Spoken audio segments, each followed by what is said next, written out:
Jumpa kembali di MTT Journey Inspiration of Life. Pagi ini saya mau coba sharingkan teman-teman dengan temanya pelaku firman adalah manusia ciptaan baru yang lama sudah berlalu. Ya. Sesungguhnya yang baru sudah datang dalam kehidupan kita. Dari dasar kitab 2 Korintus pasal 5 ayat 1 sampai 10 dan 2 Korintus pasal 5 ayat 11 sampai 21 teman-teman. Ini tema pagi ini teman, pelaku firman adalah manusia ciptaan baru. Maksudnya teman-teman, apabila kita melakukan firman Tuhan belum mengalami menjadi manusia baru teman-teman, menjadi manusia ciptaan yang baru, ya kita harus mengkoreksi diri teman-teman. Karena banyak sekali kejadian orang yang sudah belasan tahun, bahkan 20, 30, 40 tahun merasa sudah benar melakukan firman Tuhan, tapi dalam realitanya teman-teman tidak ada perubahan sama sekali gitu. Jadi pola-pola kehidupannya tidak berbeda. Jadi yang dipelajarin, yang didalami hanya bagaimana mendalami, mengupas akan pengertian firman-firman Tuhan teman-teman. Jadi mendalami pengenalan teori-teori firman Tuhan gitu.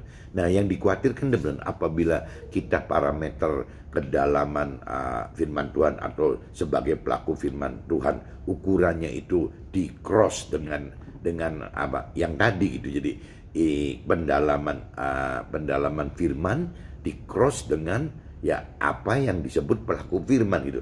Nah, nanti akhirnya khawatirnya teman-teman, tanpa ada kita sebut pelaku firman, ya ujungnya kita bukan pelaku firman. Kita cuman bagaimana dari kehidupan kita hari ke hari gitu, selama belasan tahun, 20 tahun, 30 tahun, 40 tahun dan seterusnya gitu. Akhirnya kita meleset dari apa yang disebut pelaku firman teman. Kita akan dikatakan bukan sebagai pelaku firman, tapi orang yang mempelajari teori-teori firman Tuhan, teologinya gitu teman. Nah, ini yang dikhawatirkan benar, apabila kita melakukan ini, ya kita bisa dikategorikan bukan pelaku firman, tapi melakukan pendalaman akan teori-teori ya kebenaran firman Tuhan gitu. Nah, ini yang saya khawatir teman, apabila kita dalam kondisi seperti ini, apa bedanya gitu kita dengan ahli Taurat kalau bagi mentor rohani dan rohaniawan, dan apa bedanya bagi kita sebagai orang-orang yang di dunia sekuler, di dunia di marketplace gitu ya, nggak beda dengan kaum Farisi sebenarnya. Karena hari ke hari yang mereka perdalam itu hanya teori-teori firman Tuhan saja gitu, bukan bagaimana berjuang untuk melakukan firman Tuhan teman. Apabila melakukan firman Tuhan kan wujudnya harus benar-benar nyata teman, ya harus benar-benar terlihat gitu. Jadi beberapa hari ini saya coba sharing dengan ada beberapa teman rohani saya gitu. Nah, yaitu saya mengalami Tuhan itu dari tahun 2000 sampai 2022, berarti 22 tahun teman-teman. Mungkin anggaplah 20 tahunan gitu ya. Nah, teman saya juga sama teman, memang jauh lebih muda dibanding saya gitu, umurnya gitu. Tapi kalau bicara pengalaman tentang rohani gitu dengan Tuhan, karena memang dia lebih mendahului saya gitu, ya otomatis kalau saya total meskipun umurnya terpaut 20 tahunan, tapi karena dia memulainya lebih duluan, sedangkan saya kan memulai umur 40-an teman-teman. Nah, teman-teman rohani saya itu memulai ya lebih muda dari saya 20 tahun, tapi memulainya juga sama teman-teman, sudah dari mendahului 20 tahun sebelum saya gitu. Jadi kalau sampai dihitung sampai hari ini ya sama teman-teman. Jadi saya coba mencari Tuhan gitu ya selama 20 tahunan, dan dia juga sama mencari Tuhan juga sekitar 20 tahunan teman-teman.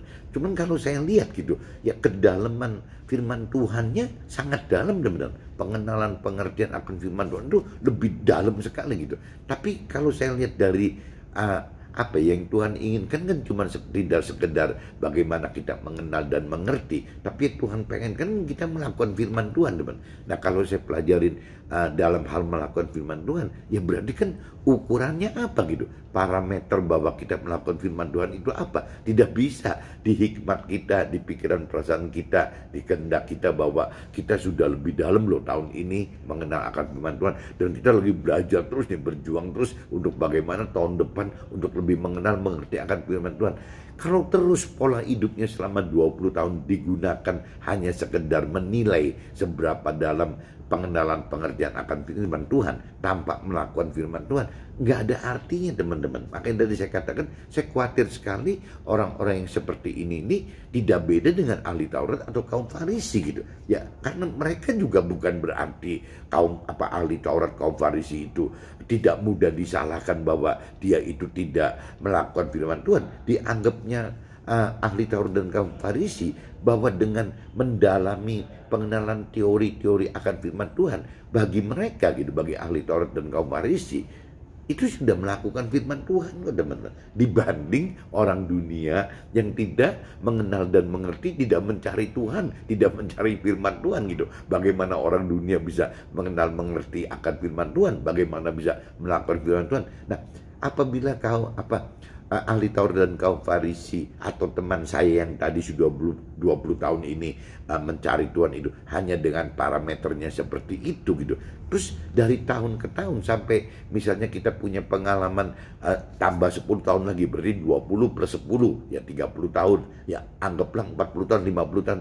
Kalau polanya tetap seperti ahli Taurat, seperti kaum Farisi, seperti teman saya ini gitu, saya khawatir ya tidak pernah melakukan firman Tuhan, benar. Ya karena dianggapnya bahwa melakukan firman Tuhan itu parameternya adalah ya mengenal firman Tuhan gitu. Ya perbandingannya, komparasinya itu bukan dengan pelaku firman Tuhan, tapi pembandingan dengan orang dunia. Kalau dengan orang dunia, ahli Taurat dan kaum Farisi, saya pikir lebih baik, teman-teman, jauh lebih baik daripada orang dunia. Kenapa? Karena dia mengenal dan mengerti akan firman Tuhan, dan dia juga punya niat untuk mencari Tuhan gitu. Jadi orang ahli Taurat dan kaum Farisi pasti lebih baik, teman-teman, dibanding dengan si orang-orang dunia itu. Tapi kalau kita compare dengan apa yang Tuhan rancang dan kehendaki, ya beda, teman-teman. Kalau ahli Taurat dan kaum Farisi hanya mendapatkan teori-teori rohani, yang akan mendapatkan cuman teologi saja gitu, teori soal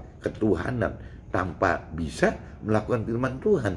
Sedangkan Tuhan pengen setelah kita mengenal teori rohani, kita mengenal teologi, atau mungkin dalam bahasa rohani kita sebut logos gitu. Jadi mengenal firman Tuhan secara tertulis, secara firman Tuhan tertulis, dan ya kalau logos itu kan bicara teori dan hukum-hukum, teman. Itu tetap kita butuh untuk awalnya, teman. Tapi kan tidak berhenti. Maksudnya tidak berhenti hanya ya jadi logo saja. Yang Tuhan inginkan itu bagaimana firman Tuhan yang sudah kita pelajari, sudah kita kenali dan mengerti itu dilakukan, teman. Nah, waktu dilakukan, Tuhan katakan, ya jangankan melakukan firman Tuhan, untuk mengerti firman Tuhan dengan hikmat yang benar saja, supaya tidak menjadi ahli Taurat atau kaum Farisi, atau yang saya duga seperti teman saya yang selama 20 tahun ini benar-benar terus menggali, mencari pengenalan pengertian akan firman Tuhan, tapi tidak melakukan firman Tuhan, teman-teman. Nah, ini kan jadi akhirnya tidak efektif, teman-teman. Kita tunggu waktu sekian lama gitu, puluhan tahun lagi, belasan tahun lagi, ya tetap ya akan menjadi ahli Taurat dan kaum Farisi, karena memang parameternya tidak melakukan firman Tuhan, tapi parameternya adalah ya diperbandingkan dengan orang dunia yang tidak mencari Tuhan, tidak berjuang untuk mengenal Tuhan, dan tidak berjuang untuk mengerti Tuhan. Perbandingnya itu, teman-teman, bukan pembandingnya dengan Tuhan atau dengan firman Tuhan gitu. Kalau pembandingnya dengan Tuhan dan firman Tuhan, ya ahli Taurat dan kaum Farisi jadi salah, teman-teman, karena tidak melakukan firman Tuhan. Nah, untuk melakukan firman Tuhan, ya butuh mampu mengerti, teman-teman. Setelah mampu mengerti dengan benar dari hikmatnya si Tuhan gitu, bukan hikmatnya si manusia. Kalau dari hikmatnya manusia, teman-teman, dikhawatirkan ya seperti ahli Taurat dan kaum Farisi atau teman saya itu, karena ngambilnya dari hikmatnya si manusia gitu, dari pikiran, perasaan, kehendak si manusia. Paling di cross check dengan mentor rohaninya atau rohaniawannya gitu. Nah, kalau kebenaran ketemunya dengan mentor rohani dan rohaniawan yang memang juga suka akan teori firman, ya akhirnya ya tetap sekelompok orang itu kan teman saya, mentor rohani, rohaniawan, itu kan kelompok manusia, yang berarti tetap mereka itu ya hikmat akan firman Tuhan itu bukan dari hikmat yang dari Tuhan, tapi hikmat yang dari manusia, dari pikiran perasaan gendak manusia. Kalau firman Tuhan itu dilarikan ke pikiran perasaan kehendak manusia, jadi hikmat manusia, itu namanya logos itu, teman-teman. Jadi mestinya Tuhan ajarkan, firman Tuhan ajarkan bagaimana caranya ya supaya firman Tuhan yang berupa logos itu berubah, teman-teman, untuk bisa menjadi rema gitu. Ya bagaimana firman Tuhan itu disertai dengan kuasa supranatural yang dari Tuhan Allah itu, teman-teman. Mestinya yaitu mesti menghidupkan roh Tuhan gitu. Nah, apabila kita menghidupkan roh Tuhan dalam kehidupan kita, rasanya yang namanya Tuhan katakan, yang namanya untuk mengerti firman Tuhan pun bisa berubah, teman-teman. Ya akhirnya bukan dari hikmat manusia, tapi berubah menjadi dari hikmatnya Tuhan, karena ada roh Tuhan, teman-teman. Pengertian itu timbul karena pikiran, perasaan, dan kehendak Tuhan, bukan pikiran, perasaan, kehendak manusianya gitu. Nah, ini yang membedakan kita menghidupkan roh Tuhan atau tidak itu seperti itu, teman-teman. Nah, parameter akhirnya, teman-teman, kita melakukan firman atau tidak bukan cuma menggali pengenalan pengertian akan firman Tuhan, tapi kita kalau kita koreksi diri sebagai pelaku firman Tuhan, itu kan tidak dengan ukuran, teman-teman, tidak bisa dengan parameter gitu.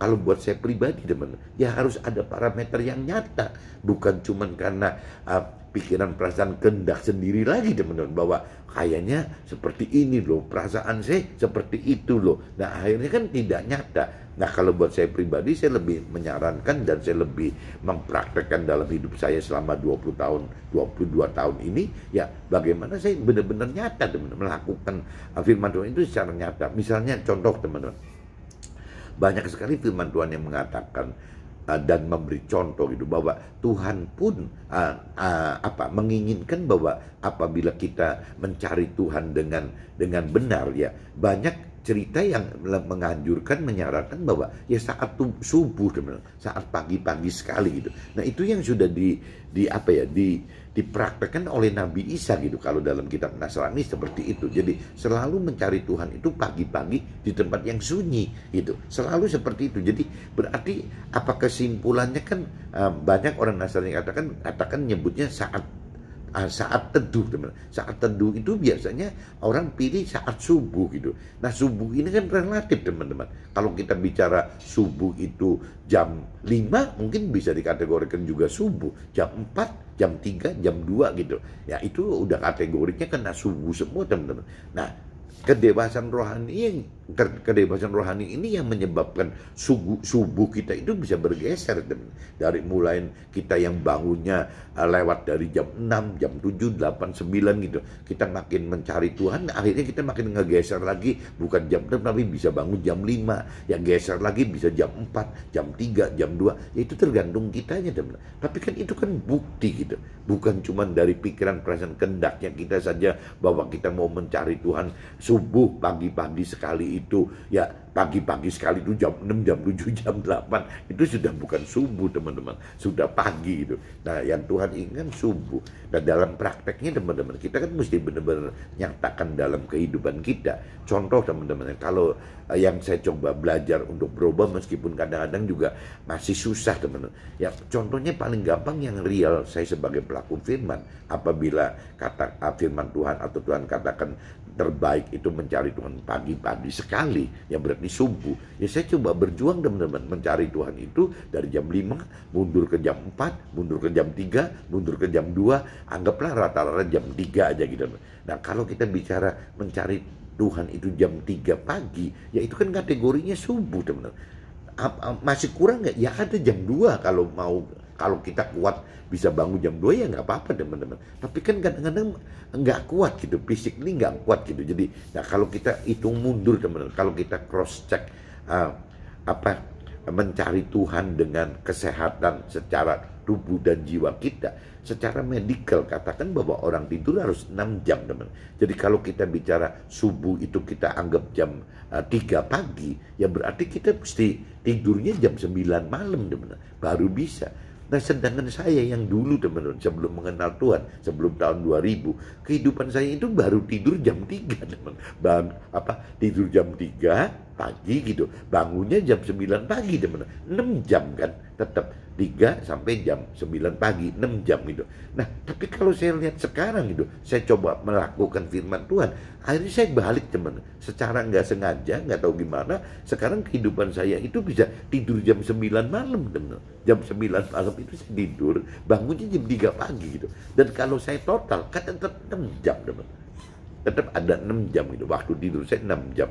Kalaupun misalnya hari-hari tertentu bangunnya nggak bisa jam 3, jam 2 gitu teman. Biasanya umumnya bukan jam 3 lewat gitu sekarang. Malah jam 2 kadang-kadang, bahkan jam 1. Kalau jam 1 kebangun, saya paksain tidur lagi teman. Tapi kalau sudah jam 2, kadang-kadang kompensasinya ya paling apa ya, setelah mengerjakan pekerjaan Tuhan sebelum berangkat kantor, saya sempatkan napping sebentar gitu. Jadi tidur-tidur ayam sebentar. Atau kalau nggak keburu mungkin kita uber siangnya teman. Atau kalau nggak keburu lagi ya malam berikutnya saya tidurnya nggak jam 9 tapi jam 8 setengah 9 saya udah tidurkan lagi. Kenapa? Karena saya jaga juga kesehatan tubuh saya. Secara medikal kan begitu. Saya juga mesti jaga tubuh saya mesti jaga jiwa saya, dan saya juga mesti jaga roh saya.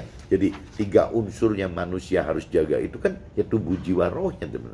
Jadi kalau kita pengen menjadi pelaku firman yang benar, maksud saya ya contohnya harus nyata. Ya jangan sampai seperti yang ahli Taurat atau kaum Farisi atau teman saya yang kemarin kita sharing itu, ya mereka tetap aja normal gitu. Seperti orang dunia yang bangun jam 6, jam 7 kali. Lah terus saat teduhnya di mana? Tapi mereka merasa bahwa ya mereka sudah benar-benar melakukan firman Tuhan. Maka tadi saya katakan ya kalau ahli Taurat dan kaum Farisi juga merasa seperti itu, bahwa dia itu sudah melakukan firman Tuhan gitu, bukan tidak melakukan firman Tuhan. Kenapa? Ya karena dia mencari Tuhan, dia juga belajar memperdalam pengenalan akan firman Tuhan, dia juga belajar mampu mengerti firman Tuhan, tapi mereka tidak melakukan firman Tuhan teman. Kenapa? Ya karena memang tidak ngikutin apa yang secara parameter yang nyata dari hikmatnya Tuhan gitu. Ya pikiran, perasaan, kehendak Tuhan. Itu cerita paling gampang kalau parameternya itu jam tidur dan jam bangun teman. Di situ udah kelihatan. Begitupun jam kerja teman, jam kerja. Kalau secara normal waktu saya belum mengenal Tuhan, wajar aja teman kalau kerja itu pasti di atas 12 jam. Sampai hari ini juga orang-orang dunia, orang-orang yang berkeyakinan, maksudnya orang berkeyakinan itu orang yang mengaku beragama, bertuhan, mengenal firman Tuhan, tapi tidak mengenal dan mengerti dengan benar teman-teman. Jadi akhirnya ya saya kategorikan orang berkeyakinan.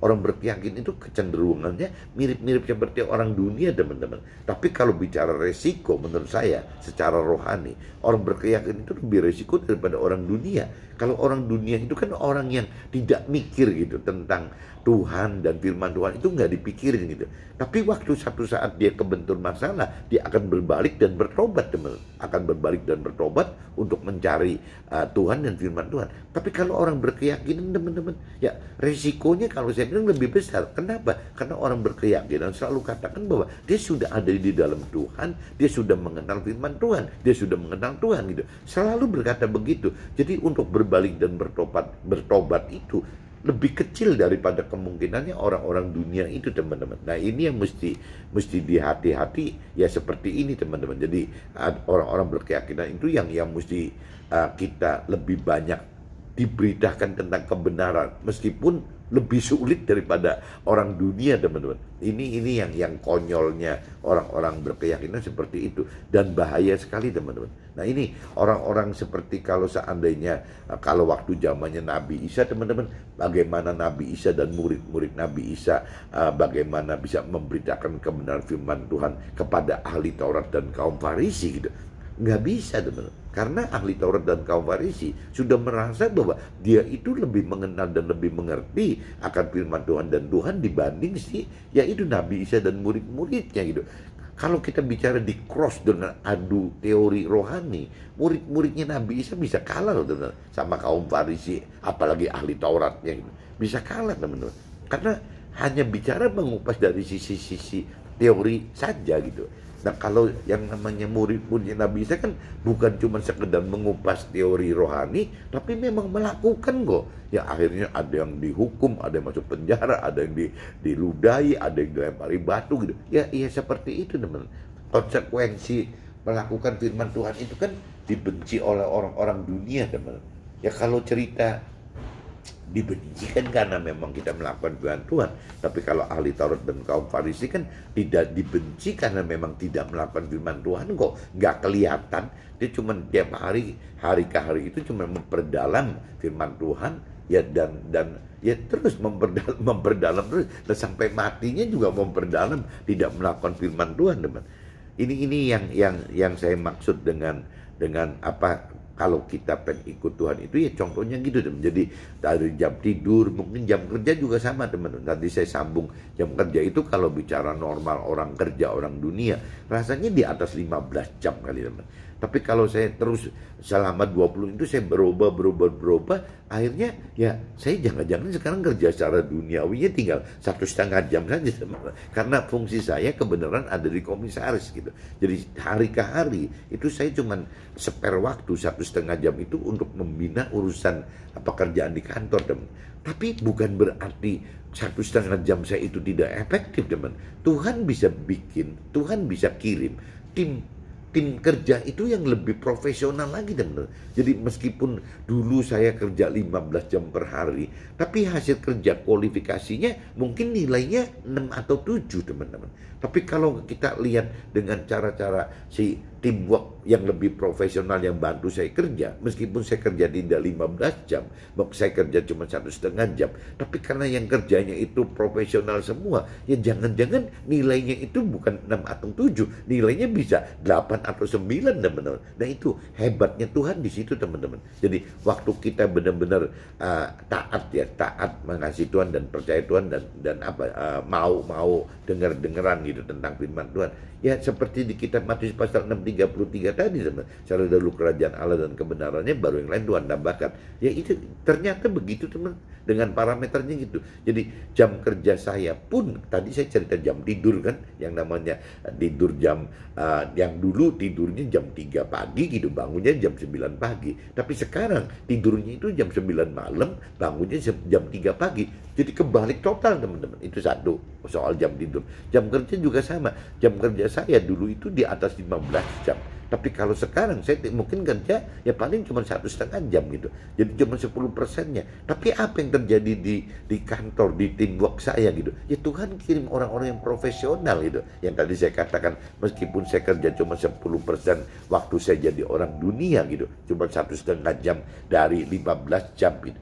Ya tapi si hasil kerja dari profesional ini, keluarga saya dengan profesional yang memang sudah memang qualified gitu. Ya nilai kerja saya yang tadinya 15 jam yang cuma ternilai 6 atau 7, sekarang oleh profesional bisa ternilai 8 atau 9. Nah, itu kan benar-benar parameter yang nyata gitu, bahwa memang terjadi begitu. Tapi orang ahli Taurat, kaum Farisi atau teman saya yang saya sharingkan itu ya tidak berani melakukan ini, teman-teman. Ya akhirnya dia sudah mengenal memperdalam pengertian akan firman Tuhan, tapi dia tidak melakukan firman Tuhan karena dia tidak melepaskan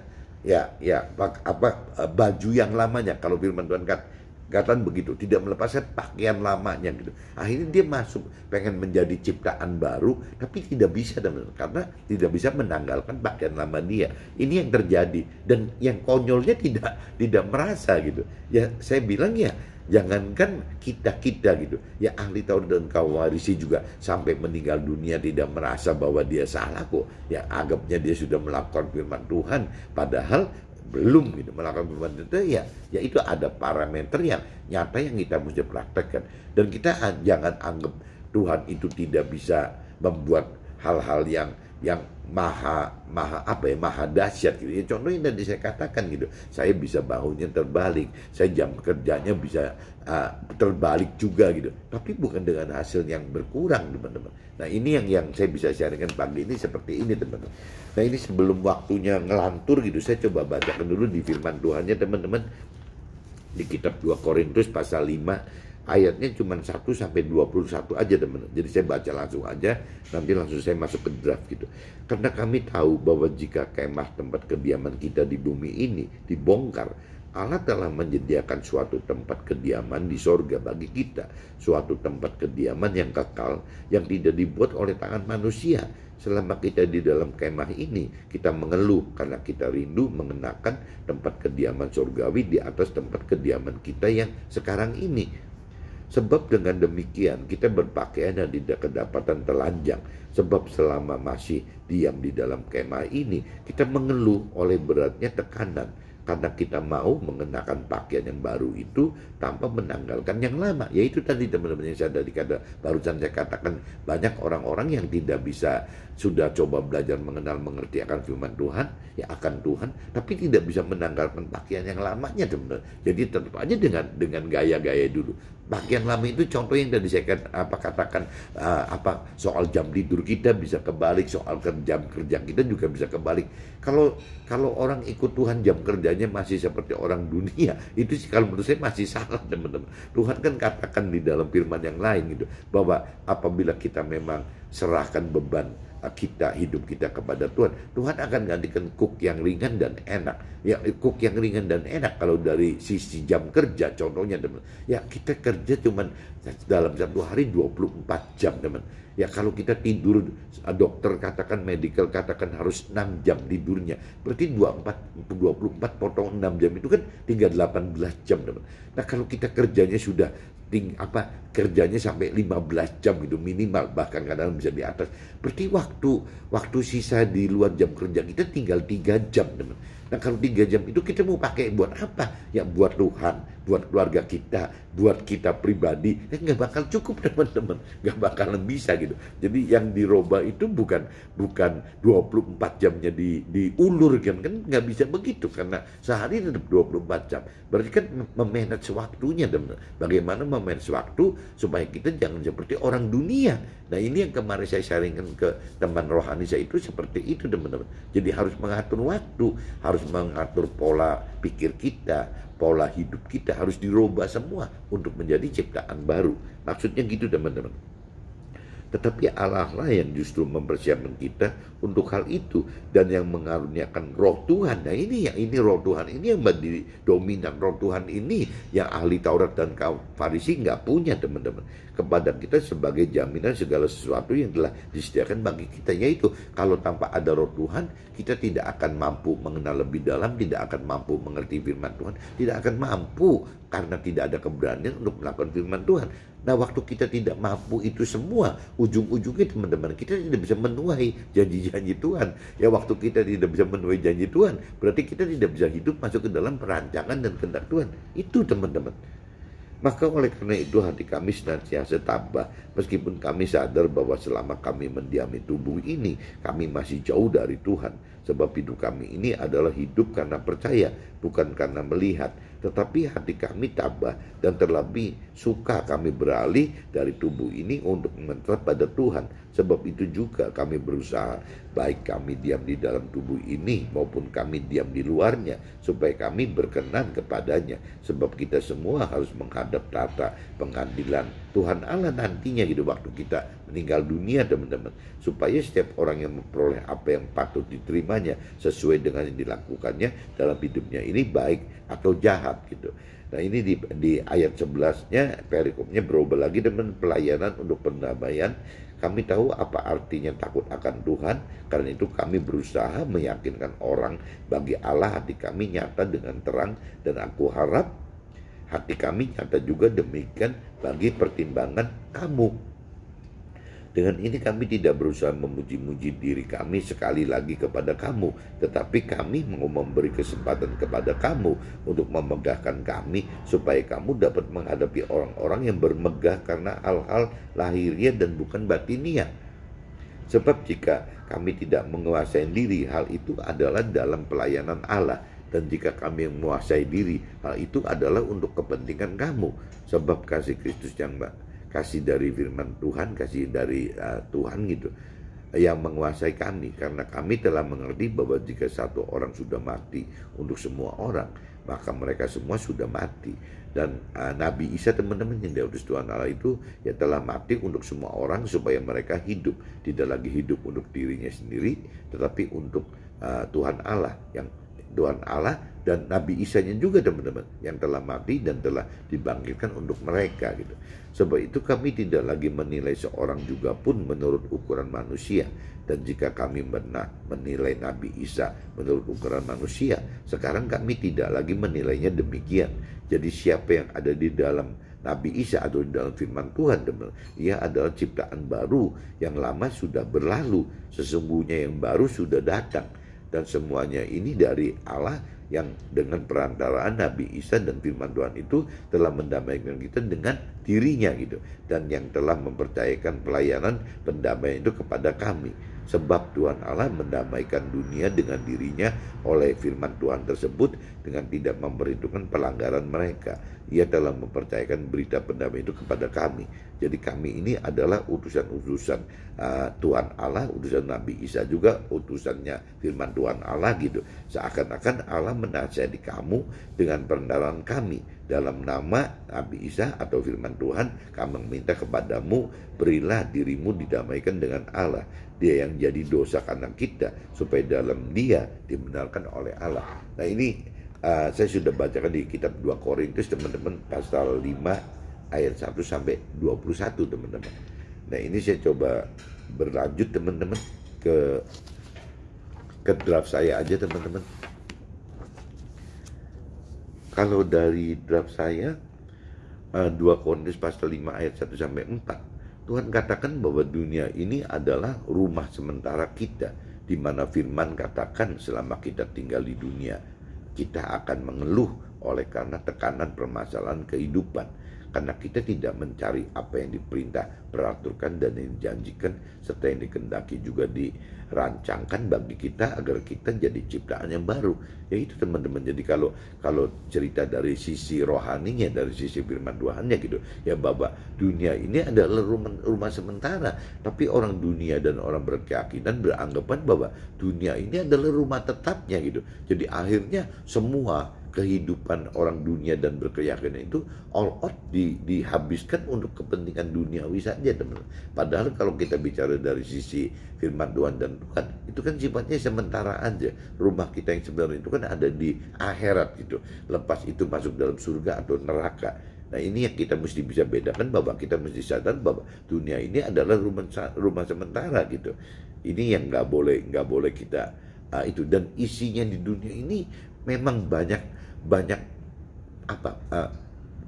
permasalahan teman. Nah tinggal kalau orang dunia dan orang berkeyakinan terhadap permasalahan itu kan banyaknya dihindari teman-teman. Dihindari karena dianggapnya halangan gitu.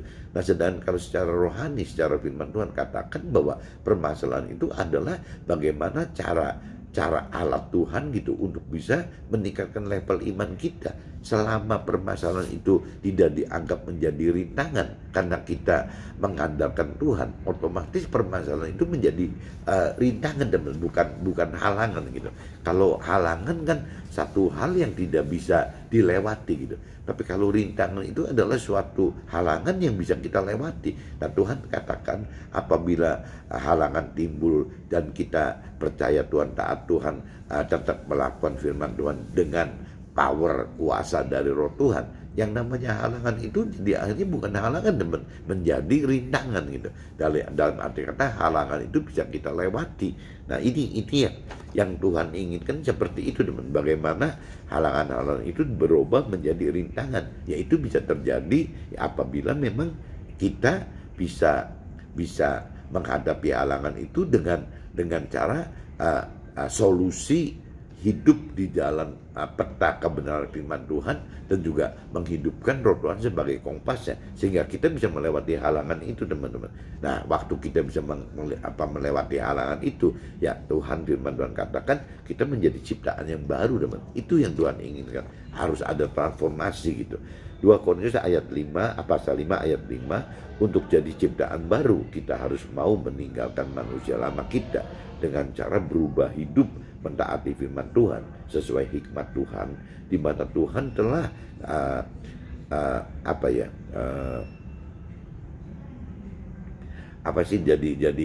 karuniakan ya, telah jadi hikmat Tuhan di mana Tuhan telah karuniakan Roh Tuhan kepada kita sebagai jaminan pengenapan janjinya, ya, untuk janji keselamatan akhirat dan kesuksesan duniawi sebagai tambahan tuaian janji Tuhan. Tambahan Tuhan tidak hanya sebagai apa sih, kalau bicara Tuhan kan di kitab Matius pasal 5 kan ada Matius 6 pasal 3 ayat 33, pasal 6 ayat 33 itu kan katakan, carilah dahulu kerajaan Allah dan kebenaran, nanti Tuhan akan tambahan yang halal duniawi. Nah, tambahan ini nih teman-teman, selain benar-benar berguna untuk kepentingan di dunia saat ini, tambahan ini juga akan menjadi berguna karena akan menjadi alat Tuhan, kita memberikan kebenaran firman Tuhan. Jadi apa sih yang kita dapat waktu memberikan kebenaran firman? Ya kita akan mendapatkan satu posisi yang lebih tinggi di dalam surganya, teman-teman. Tidak sebagai warga surga biasa saja, tapi menjadi timnya kerajaan Tuhan gitu, bisa juga menjadi keluarganya Tuhan di dalam surga. Itu teman-teman. Jadi tambahan duniawi yang Tuhan maksud itu, selain kita manfaatkan di dunia ini gitu sebagai sarana untuk memberitakan kebenaran firman Tuhan gitu, sarana dan prasarana memberitakan kebenaran firman Tuhan kepada sesama, ya kita juga akan mendapatkan reward di dalam akhirat, di dalam surga, yaitu posisi yang lebih tinggi teman-teman, sebagai teamworknya kerajaan Tuhan, bisa juga sebagai keluarga Tuhan gitu. Ini maksudnya tambahan itu jadi ada dua fungsi, dan tambahan untuk di dunia dan tambahan ya untuk di akhirat nanti gitu. 2 Korintus pasal 5 ayat 6 sampai 10. Pada saatnya kita semua akan menghadap penghakiman dan penghukuman dalam akhirat, di mana Tuhan akan mengadili dengan dan tanpa belas kasih sesuai amal perbuatan kita saat di dunia, apakah kita hidup dengan atau tanpa kasih. Nah, ini maksudnya teman-teman, waktu setiap orang itu kan akan meninggal dunia teman. Pada waktunya kita meninggal dunia, ya kita akan menghadapi penghukuman dari Tuhan Allah gitu. Nah, Tuhan Allah itu akan mempertimbangkan penghakiman dan penghukuman itu dasarnya dari apa yang kita lakukan, jahat atau tidak jahat, jahat atau baik di dunia ini teman-teman. Nah, kalau bicara kategori baik di dalam Tuhan itu kan Tuhan katakan ya, hukum yang paling utama itu adalah mengasihi Tuhan. Yang pertama, yang kedua kan mengasihi sama kita. Berarti hukum Tuhan itu adalah kasih, teman-teman. Nah, apabila kita di dunia ini mempraktekkan kasih itu kepada sesama kita, itu kompensasinya teman-teman ada dua, teman-teman. Kompensasi di dunia itu bagaimana kita mendapatkan dispensasi kemudahan. Contoh yang tadi saya katakan, misalnya saya mendapatkan dispensasi, tahu-tahu sayanya jam kerjanya berkurang, tinggal 10%, 1,5 jam sehari gitu ya, untuk lebih mengerjakan apa yang terkait dengan perintah dan peraturan firman Tuhan. Carilah dahulu kerajaan Allah dan kebenarannya, saya lakukan itu. Tapi Tuhan juga memberikan satu dispensasi kasih yang berupa itu, teman-teman. Ya, bagaimana memberikan tim yang profesional untuk bisa bantu saya mengelola perusahaan saya gitu. Nah, itu teman-teman, jadi hasilnya malah lebih baik gitu. Itu cerita kalau kita mengasihi Tuhan ya dengan taat melangkah firman Tuhan, ya kita akan mendapat kompensasi itu. Tapi bisa juga teman-teman kalau bicara kompensasi di dalam akhiratnya, ya itu bisa berlanjut juga ya, nanti kita akan mendapat reward di akhirat itu tidak hanya sebagai warga surga biasa, tapi kita mendapat privilege gitu, kekhususan untuk menjadi timnya Tuhan di dalam kerajaan surga, untuk bisa menjadi keluarga Tuhan di dalam surga. Ya berarti posisinya pasti lebih tinggi dibanding jadi warga surga yang rata-rata itu, teman-teman. Ini loh, jadi di dunia dan di akhirat itu benarnya kalau kita melakukan kasih gitu, ya kompensasinya pasti ada, teman-teman. Bukan cuma nanti di akhirat aja, enggak, di dunia pun Tuhan tahu itu gitu. Dan kalau di akhirat ya jelas ya Tuhan akan menghakimi dan menghukum ya dengan mempertimbangkan apa sih yang kita berikan kasih gitu kepada sesama kita itu, teman-teman. Dan otomatis kepada Tuhan juga gitu. Kalau kepada Tuhan kan nanti hasilnya akhirat gitu.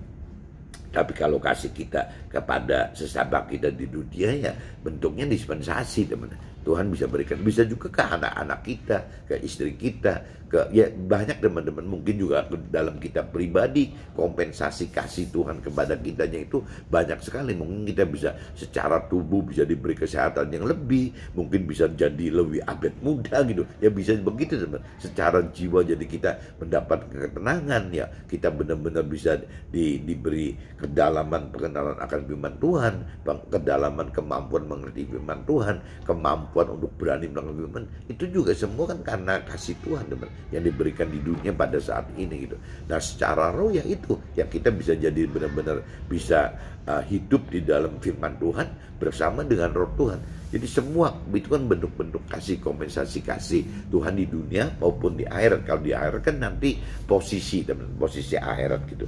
2 Korintus pasal 5 ayat 11 sampai 12, teman.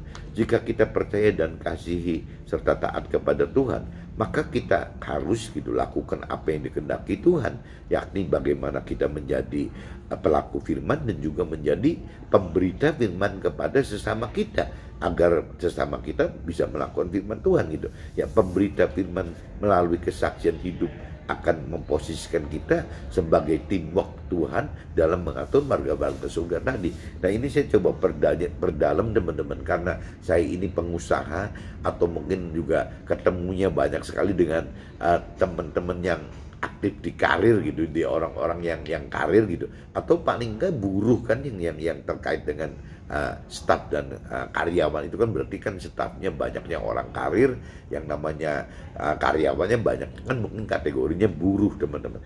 Nah, ini kurang lebih kita sehari-hari ketemunya begitu aja gitu, pengusaha dengan antar pengusaha, mungkin dengan karir, orang karirnya kita, atau dengan beberapa orang karir dari luar gitu. Begitupun buruh dengan buruh internal kita maupun eksternal kita. Kisaran kita seperti itu, teman-teman. Nah, kisaran kita itu berarti bukan kisarannya mentor rohani dan rohaniawan yang bicara bagaimana memberitakan kebenaran firman Tuhan dari teori-teori rohani, teman-teman. Jadi kalau kita kan aja nih marketplace di dunia sekuler gitu. Jadi akhirnya kita tidak bisa melakukan, karena talenta kita bukan mengajarkan teori firman Tuhan atau teologi gitu, atau teori ketuhanan. Ya, itu kan kita butuh malah diajar oleh mentor rohani dan rohaniawan sebagai dasar kita mengenal firman Tuhan. Tapi firman Tuhan kan katakan setelah kita lebih mengenal firman Tuhan, ya Tuhan pengen kita untuk bisa menghidupkan roh Tuhan di dalam kita sendiri, teman-teman, sehingga terjadi interaksi gitu, ya hubungan antara kita direct dengan Tuhan melalui roh Tuhan itu. Tapi kan kalau tidak ada dasar firman Tuhannya, ditakutnya kan hubungan kita dengan roh Tuhan itu nanti malah sesat, teman-teman. Bukan ketemu roh Tuhan gitu, malah ketemu roh jahat gitu. Kalau roh jahat itu kan dengan gaya apapun juga bisa, teman. Tapi kalau seandainya roh Tuhan kan hanya bisa aktif hidup apabila ada dasar firman Tuhannya gitu. Ya baru bisa roh Tuhannya hidup. Nah, kalau kita sudah hidup dengan dasar firman Tuhan, roh jahat pun nggak bisa masuk karena panas kan. Bagi roh jahat itu firman Tuhan itu tidak bikin betah gitu, tidak bisa tahan hidup si roh jahatnya. Jadi firman Tuhan itu ya gunanya gitu, teman-teman, untuk menghidupkan roh Tuhan yang benar gitu. Firman Tuhan yang benar akan ketemu dengan roh Tuhan yang benar. Yang kedua itu firman Tuhan yang benar itu akan menjadi daya tangkal supaya roh jahat tidak masuk ke dalam kehidupan kita, teman-teman. Jadi harus ada dua itu, harus ada firman Tuhan yang benar dan ada roh Tuhan yang benar gitu. 2 Korintus pasal 5 ayat 13 sampai 15. Tuhan korbankan Nabi Isa sebagai penebus dosa dan jadikan firman Tuhan serta hidupkan roh Tuhan, di mana pengorbanan ini sebagai cara agar semua manusia dapatkan keselamatan akhirat kekal dalam surga dan sekaligus dapatkan kesuksesan dalam dunia. Ya bagi Tuhan ya ini jadi selain mendapatkan keselamatan akhirat, teman-teman, kita juga mendapatkan kesuksesan duniawi. Meskipun setelah kita dewasa rohani, kita tahu bahwa kesuksesan duniawi itu sebenarnya ya kita sebagai pelaku firman Tuhan, sebagai alat Tuhan gitu, ya kita ya pasti tercukupi, teman-teman, tercukupi dalam sarana dan prasarana untuk menjadi alat Tuhan tersebut. Itu untuk duniawinya kita berasa seperti itu gitu, teman. Tapi kalau bicara yang Tuhan inginkan sebenarnya tambahan itu gitu, hal-hal duniawi yang ditambahkan kepada kita, kan targetnya itu kan kalau di dunia cuma menjadikan bagaimana menjadi alat sarana dan prasarana untuk memberitakan kebenaran firman Tuhan kepada sesama sampai ke ujung dunia, sampai ke ujung bumi, teman. Tuhan kan pengennya seperti itu, sampai ke banyak orang gitu. Tuhan pengen seperti itu. Jelas-jelas kalau cerita tambahan duniawi itu dimanfaatkan sebagai alat Tuhan di dunia. Tapi kalau hal-hal hal-hal tambahan itu bukan bicara duniawi gitu ya, hal akhirat gitu ya, yang tadi dikatakan bahwa tambahan itu akhirnya menjadi alat Tuhan, jadi sarana prasarana untuk memberitakan kebenaran firman Tuhan kepada sesama di dunia ini. Nah, hasil panennya teman-teman, hasil panen jadi dua. Di dunia itu menjadi hal-hal duniawi itu bisa menjadi sarana prasarana untuk memberitakan kebenaran firman Tuhan gitu. Kita juga menikmatin itu gitu, masuk di dalam situ. Tapi kalau cerita untuk tambahan itu secara akhirat, ya itu tadi teman-teman. Ya, kita karena melakukan memberitakan kebenaran Tuhan kepada sesama, ya kita mendapat reward tambahan, yaitu ya untuk bisa menjadi teamwork Tuhan di dalam surga, menjadi keluarga Tuhan di dalam surga. Maksudnya seperti itu teman-teman. 2 Korintus pasal 5 ayat 16 sampai 21. Pelaku firman Tuhan adalah ciptaan baru, di mana perubahan pola pikir dan pola hidup harus benar-benar nyata dalam perubahan keseharian hidup kita, ya, dalam parameter yang terukur dan dari waktu dan dibandingkan aktivitas kita yang tadi saya awal jelaskan, teman-teman. Jadi kalau kita bicara Tuhan menuhan itu jangan cuma seperti ahli Taurat dan Farisi yang parameternya itu hanya pengenalan akan firman Tuhan aja, teman. Tidak melakukan firman Tuhan tapi hanya terus mencari pengenalan akan firman Tuhan. Nah, yang konyol lagi, teman-teman, ahli Taurat dan kaum Farisi itu tidak menghidupkan roh Tuhan. Jadi akhirnya pengenalan dan pengertian akan firman Tuhan itu timbul bukan hikmatnya dari hikmatnya Tuhan, tapi dari hikmatnya si ahli Taurat dan kaum Farisi sendiri, dari mereka sendiri gitu. Hikmatnya itu timbul dari hikmatnya manusia, teman-teman. Nah, kita kan jangan sampai terjebak begitu. Beda kalau misalnya kita menghidupkan roh Tuhan. Kalau kita menghidupkan roh Tuhan, ya berarti kan jadi hikmatnya itu timbulnya dari hikmatnya Tuhan, dari pikiran perasaan kehendak Tuhan. Firman Tuhan itu dari pikiran perasaan kehendak Tuhan. Ya beda sekali, teman-teman. Nah, ini yang kita mesti, yang tadi saya katakan itu, kita mesti koreksi diri gitu. Ya, kalau kita pengen koreksi diri bahwa kita benar nggak hanya untuk hidup itu hanya untuk mengenal dan mengerti firman Tuhan, ya, tapi tidak melakukan firman Tuhan. Sedangkan Tuhan katakan yang melakukan firman Tuhan itu yang baru bisa mendapatkan keselamatan akhirat, bukan yang mengenal dan mengerti, teman-teman, yang melakukan firman Tuhan. Bahkan kalau sampai misalnya ada orang yang tidak mengenal mengerti akan firman Tuhan tapi melakukan firman Tuhan, ya bisa masuk ke dalam surga, bukan tidak bisa, teman-teman. Contoh kayak orang dunia atau misalnya orang berkeyakinan, mungkin orang dunia lah. Kalau orang berkeyakinan takutnya dari dasar hukumnya aja udah salah, teman-teman. Dia sudah formality, simbolis menerima Tuhan, menerima firman Tuhan, tapi tidak mengenal, tidak mengerti, dan tidak melakukan, itu kan secara hukum udah salah. Tapi kalau orang dunia, teman-teman, yang hidupnya baru cuman melakukan, bukan melakukan firman, tapi melakukan tradisi, adat istiadat gitu ya, tradisi dari leluhur. Tapi kan yang namanya tradisi dan adat istiadat leluhur kita kan bukan berarti jelek, teman-teman. Ya akan lebih baik daripada tidak ada gitu. Kalau kita pakai hukum riba kan makin kacau lagi. Jadi tetap aja yang namanya adat istiadat tradisi itu lebih baik, tapi kan tidak benar, kurang benar gitu.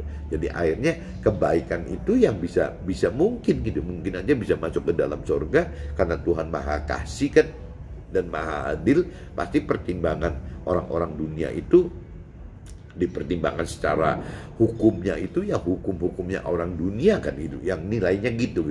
Tapi kalau orang berkeyakinan atau orang yang melakukan firman Tuhan, kan hukumnya kan hukum-hukum dari firman Tuhan, teman. Siapa yang melanggar firman Tuhan, tidak melakukan firman Tuhan, dia masuk ke dalam neraka gitu. Tapi kalau cerita untuk orang dunia, Tuhan Maha Kasih, Maha Adil, ya pasti dengan pertimbangan yang beda gitu. Nah, ini yang tadi dikatakan, jadi bisa aja orang-orang dunia yang baik itu masuk ke dalam surga. Cuman posisinya hanya sebagai warga surga biasa aja teman-teman.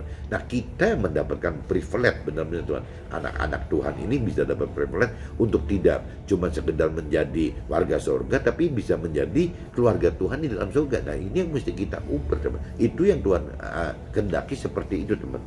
Pagi ini mungkin saya sharing seperti ini aja dulu teman-teman, mudah-mudahan bisa ditangkap. Ya temanya yaitu pelaku firman adalah manusia ciptaan baru, yang lama sudah berlalu, sesungguhnya yang baru sudah datang dalam hidup kita. Nah kita tidak cuma mengerti akan firman Tuhan, tapi kita juga harus melakukan firman Tuhan. Waktu kita melakukan firman Tuhan, kita mesti koreksi diri, parameternya itu harus nyata dan jam kerja kita, jam hidup kita dengan activity kita. Jam kerja kita 24 jam sehari, nah activity kita apa? Coba teman-teman koreksi. Oke teman-teman, see you, bye-bye.